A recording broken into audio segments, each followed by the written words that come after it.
My name is Napoleon Bonaparte. I always use a William shaving stick. But, quel dommage, I lost Waterloo. Oh, a William shaving stick, but say goodbye to Waterloo.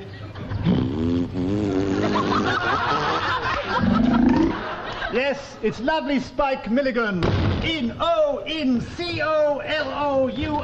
Applause! The story so far. Mr. Crathold, a Negro Jewish vicar, has found a Roman Catholic trombone under his bed.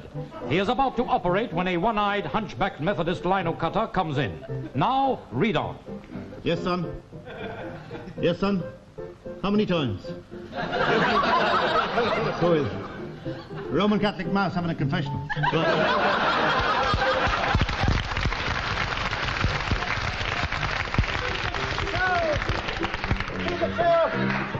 I must know it's black and white squares. Black and white squares must be the minstrel show. Oh, look, actor. Tax.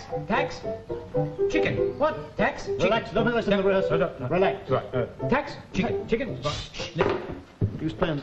After only 2 months of Tory misrule, a tax on chickens.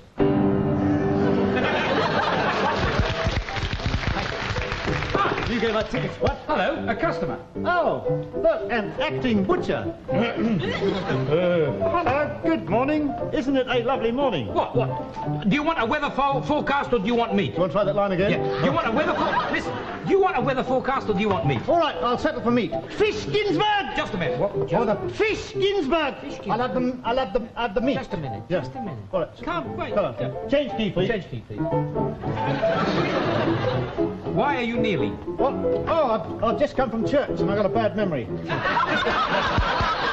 I'm glad you mentioned it. I'm down here for days sometimes. Fish Ginsburg! I heard that! Fish Ginsburg! Lovely. Right. Just Look, Ella, check these. Look, keep on me because I better... Change key. With the rehearsal, you were going to... Just a minute. No, I don't need to work with him. I was going to... I can work with Patrick Kelly. I was going to do the strip. Listen, just a minute. We're number one in Ulster. Thank you, Ulster. Thank you, Ulster. Very nice. We're also number one in Zambia, and we've been sold to Australia. What are you doing? It's all right, I'll keep talking. You can't do it. Listen, this is the funny bit. Change. This is ridiculous. Change. Keep going. Sing a song. 7 years ago, our fathers... We hold this truth to be self-evident that all men are created equal. You can't put that in there. The last time you put a dwarf on a mincer. This is get it through. It's a kosher shop. Now, come on, let's get back to the sketch. Right. Here we go. Right. What do you... Ready? I'm ready. Right. What do you want? Sophia Loren. I'm sorry, we don't serve Catholics. Right, the pill. Right, how about Barbara Streisand? I'm right out of Barbara Streisand. She's gone. Oh, God. Oh, God. That's exactly how she went. Oh. She'll never sing. Fish Ginsburg! What's that? I heard that. Just a minute. What? I heard that. What's it? I heard that. You said fish. Why did you say fish? Well, I've got a poor Jewish friend who Fish Ginsburg is. Yes. And he can't afford to do the big change key, please. He can't afford to. Just a minute. Oh, that's better. Right, he can't afford to do it. Get fine. You get it. You get the idea. You got the story so far. The Jewish speaker's trombone player. So this guy plays Fish Ginsburg. Fish Ginsburg. Why do you say fish Ginsburg? Because this guy can't afford to pay for big commercials. On television. So when I'm on television, I say Fish Ginsburg, right. And I get 2 shillings in the pound. You get 2 shillings in the pound. Are you Jewish? Am I Jewish? Mother! You get 2 shillings in the pound for saying... Mother? Yes. I'm trying to get to a transplant right away. 2 shillings in the pound for saying Fish Ginsburg. Fish Ginsburg. Fish Ginsburg. How beautiful you are. I know. Would you like to see God? You would.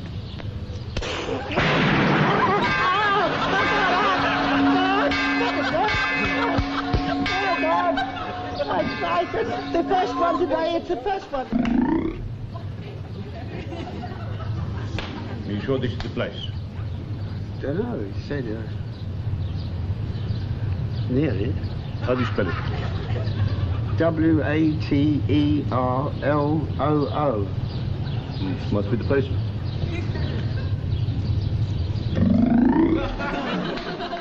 Yes. You're somebody in the modern British Army of today. I'm somebody in the modern British Army of today. Let's have a look at a British Army training drill.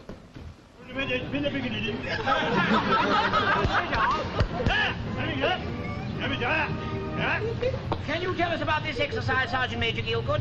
Yes, sir. Many of these men, sir, leave the army without any particular civilian training. Therefore, the War Officer have opted to ask these men what particular career they'd like to follow in civilian life. Now, this regiment of the line behind me, a famous regiment, I'm not allowed to mention their names because of advertising, they have opted to become drag artists in the Midland Club, sir. Right.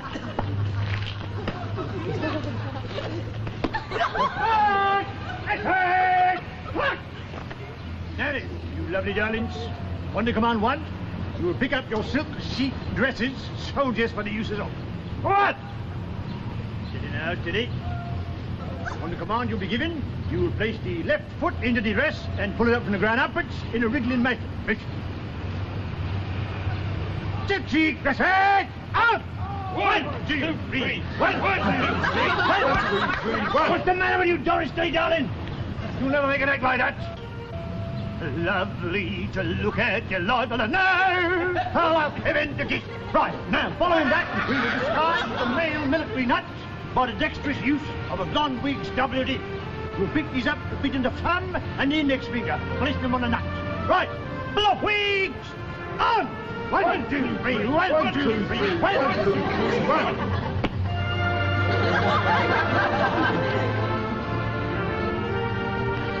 Splendid! Now then, the next addition to the female body is the two mammaries, A and B. Or to you ignorant bastards, tits. One, you pick up the false. What? Get it out, not me. Into position, insert, falsies. 1, 2, 3, 1, 2, 3, 1. What do you think you're doing, Private People? The female bosom not hang down right out there. I'm sorry, sir. I was bottle fed, sir. Never mind that. What happened to your career if you were to feel like getting the front of the working men's club at Doncaster? Your career and your bosom will be at ruins at your feet. Now then, when the bosom comes up out here, at an angle of 45 degrees to the human body. Get them up. Very good, very good, very good. Now then, next is a very delicate apparel of female coiffure. To wit, the India rubber girdle. On the command, what? You pick up this girdle. What? Come it out. Very good. On the next command, you'll insert your legs in a wriggling clockwise motion and draw the garment up the body, under the hips. Understand that? Rubber girdles. Put on. 1, 2, 3. 1, 2, 3. Private Port Boy, will you stop that? Stop that, will you? You're blind like that, lad. Seen it happen to admirals. 1, 2, 3. 1. Very good, very good. Sergeant Major, Yes, sir. tell me, are any of these men consenting male adults? No, sir, you have to be an officer. That and 5 O-levels. That or a packet of 20 woodbines. Anything else, sir? Carry on, Sergeant Major. Now then, at your feet you will find a plastic handbag lying there. Inside which is a small lipstick by the Syrian Neaston. To wit, the kiss of fire. On the command one, you will pick up your plastic handbag. 1.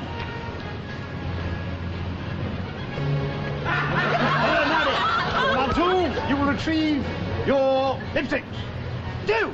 1, 2, 3. Smiley now, up there. Now then, with a clockwise motion and in a non-sensual manner, apply the lipsticks. 1, 2, 3. 1, 2, 3. 1, 2, 3. No, Private Valentino, not too much. You don't want to end up being raped by miners at Doncaster, do you? Silence when you speak to me.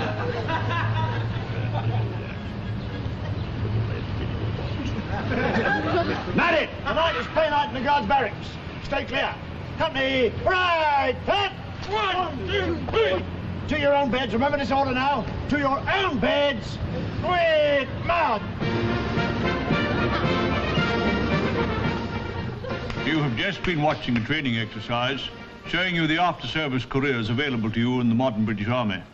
If you have 5 A-levels or 2 previous convictions, give your son a chance in the modern army. Write to this address, Lieutenant Colonel Shirley Bassey, A Company, La Dolce Vita, Bradford, England.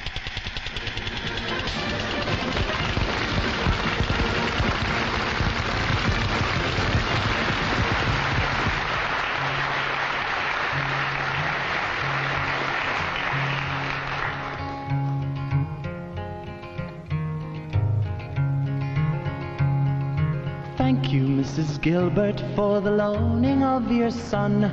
We've dressed him up in army clothes, he's learnt to use a gun. We must congratulate you on the condition of this boy. He is so strong and healthy, bound to find fighting quite a joy. He says that he is fighting for peace throughout the world. It's an interesting thought, though it's really quite absurd. He'll soon find out the reason why we have so many wars. Without them, our economy would fall right through the floor. I'd better close this letter now. Thanks for what you've done. We'll send your boy right back to you when the battle's lost or won.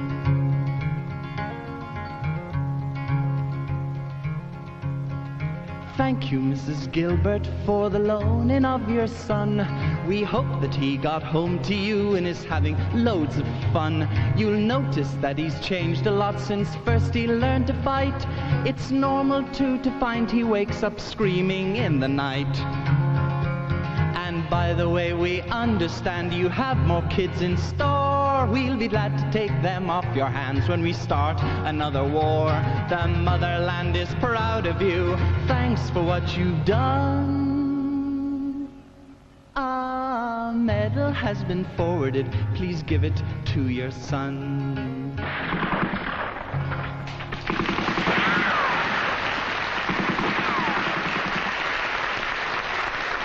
I'm somebody in the modern British Army of today. Good evening.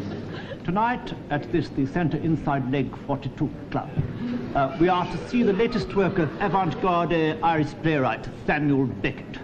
Recently he wrote a play, Les Plages des Oeufs, with a cast of homosexual penguins. The play lasted 3 minutes and was repeated 22 consecutive times before the interval. This has led to other brilliant plays of the same genre. Tonight is one of them, a new play by a Chinese Roman Catholic Jewish Negro, Chang Solomon McCombie. The play is entitled Frugals at 79. The play is in one act lasting a few seconds.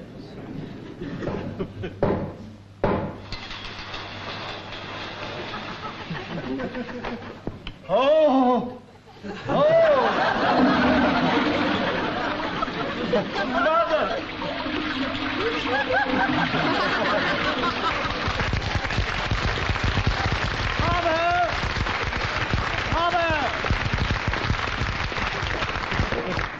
We will be discussing the sociological implications of that play later on tonight in Late Night Lineup at 10.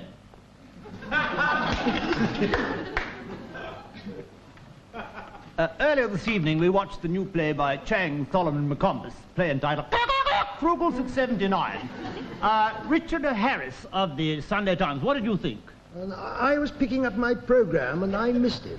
Well, you missed the best part. Now, Eileen Brand Minsley, what did you think of it? Oh, superb, superb. I mean, the way he balanced that slender dialogue, the tight direction. All indicative, of course, of the Kraft-Ebing theory that only dogs go to heaven. Dogs go to heaven, I mean, yes, really. But I'm right, I'm Just right. Don't interrupt. Yes. Let's hear her. His sacrifice... Let's hear her out.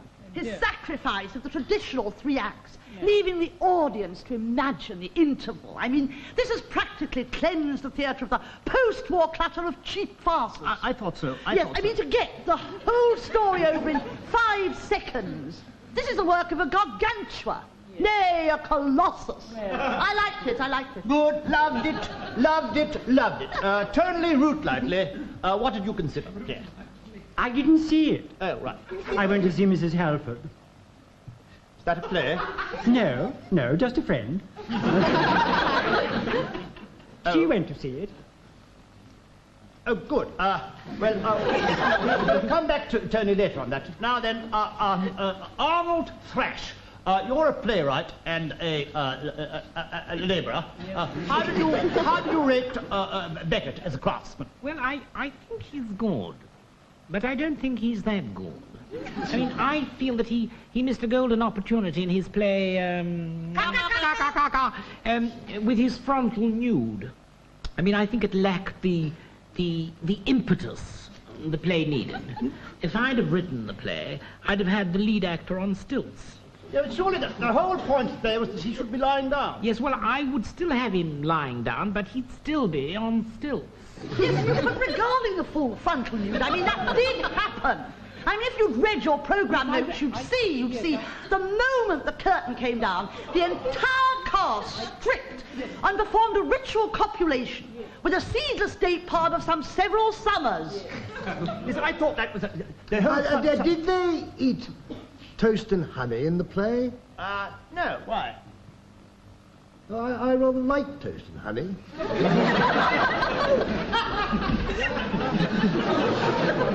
Yes, well, earlier today we asked Guernicke Falk, the stage doorman, what he thought of the play. It was a load of crap. You will wait here and take the full impact of the English cavalry.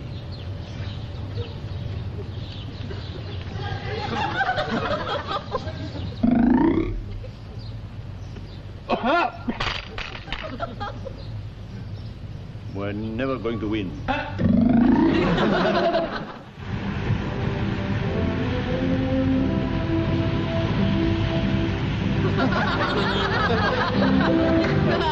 evening to you all, especially that little plump makeup girl. Tonight is National Sewerage Day, a day when sewerage men are remembered for their courage and tenacity in the face of overwhelming odds. Men who live with the scent of danger. We go over, or rather I go backwards now, under Buckingham Palace, where I will take a new acting role, etc., etc., with John Bootle in his starring role. Sewerland, Buckingham Palace. What's it really like working on the edge of an avalanche? We'll speak now with ace sewerman Charlton Heston. Good morning. Yeah, good morning, sir. What calls a man to this profession?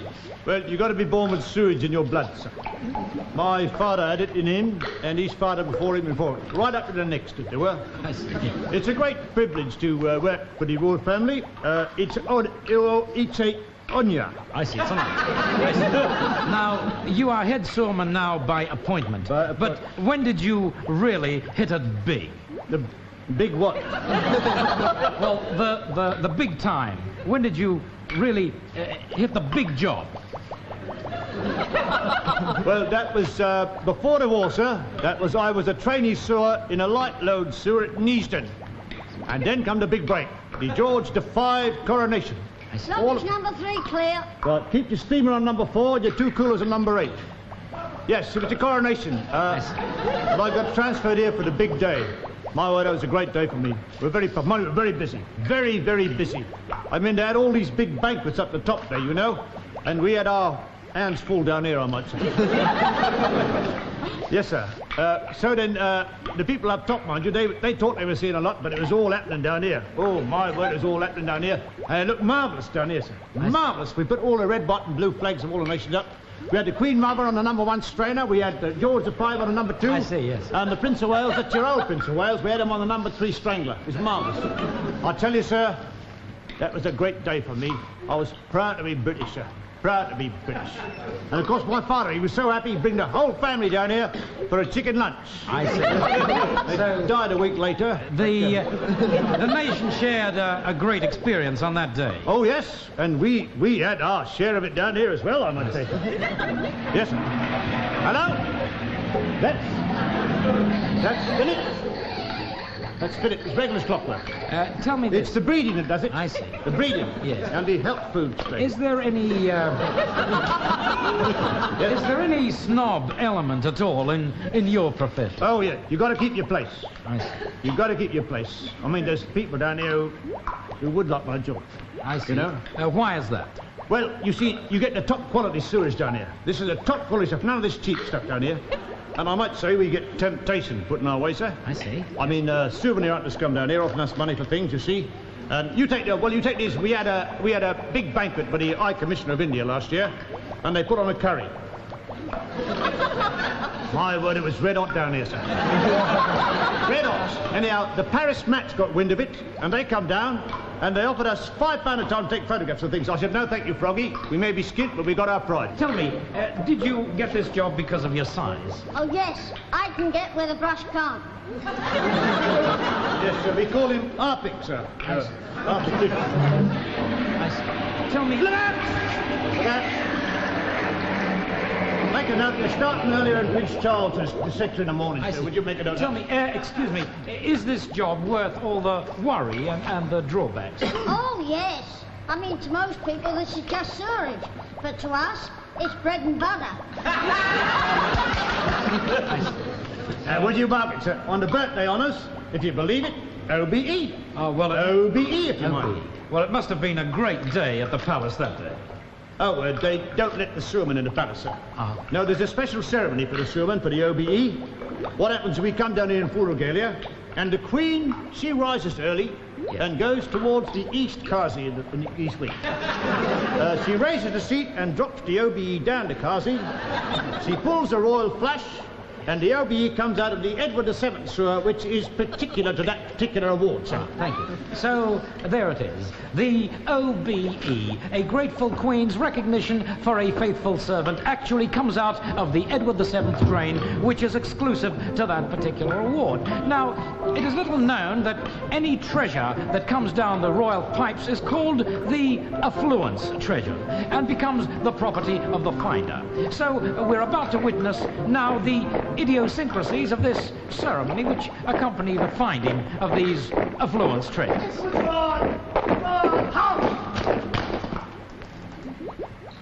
You have entered the royal affluence. Who are you? We are the Queen's soldiers. What have you on that cushion? A treasure, given from above into the royal affluence. Has anyone claimed yon treasure? Answer. Nay. Nay. Nay. Joe, your treasure. Et canto Britain a griptie. See? A cigarette lighter of gold, initialed H.R.H. Long live the Queen. Nolly, pray, it. Hooray! God be with you. The treasure is now yours. 3 cheers for Her Majesty the Queen. Hip hip. Hooray! Bazolican. Hip hip. Hooray! Twice Bazolican. Hip hip. Hooray! Thrice Bazolican.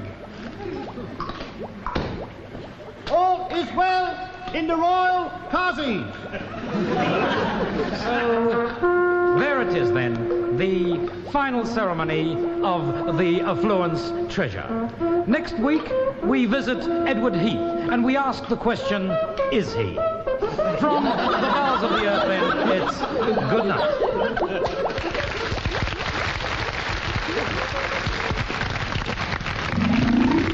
Hello, you veterans of Waterloo. I can advise you to use a Williams shaving stick. I've used a Williams shaving stick. It gives me a clean shave. Don't forget, use Williams.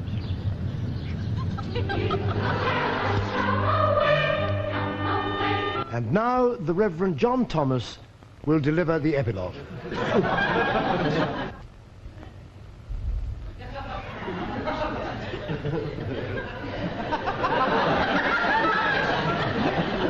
No? Oh.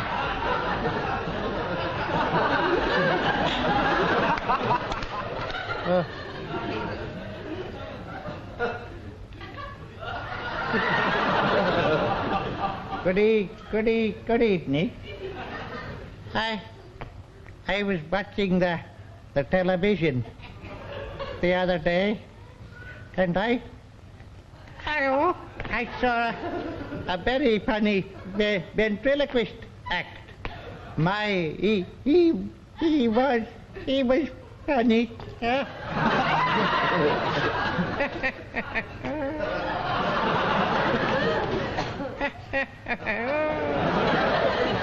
And I thought, why should the devil have all the ventriloquists? So I spoke to the bishop, and he said, we'll get a ventriloquist for ourselves. And lo and behold, a miracle. Tonight we have the first true Christian ventriloquist. I say, Vicar, it's very hot in this box over here. Oh, Lord, it's a miracle. Where did that voice come from? I am over here. Lo and behold, look what is in the manger. Oh, it is a young thing.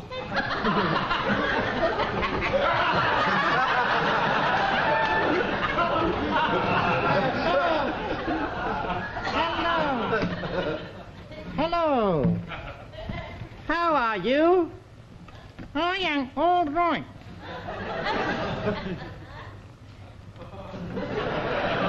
Oh. I am all right. Oh, what is your name? My name is the Reverend. So that is your name. Oh. Now then, I bet you can't say a bottle of holy water. Got a holy water, got a holy water, got a holy water, got a holy water, got a holy water, got a holy water, got a holy water, got a holy water,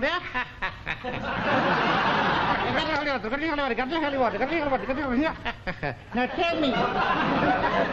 Oh dear. Get it round the thing. Now then, have you any biblical question for us? Yes, I have.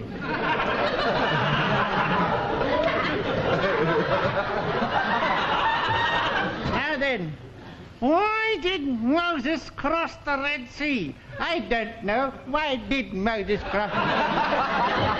And get to the other side. I don't wish to know that. Kindly leave the epilogue. Oh! Don't ye like... Don't... No, that's wrong. Don't... No. Don't... I shall sing you a song. That's right. And I will drink a glass of water. Oh, kings great and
He's not here.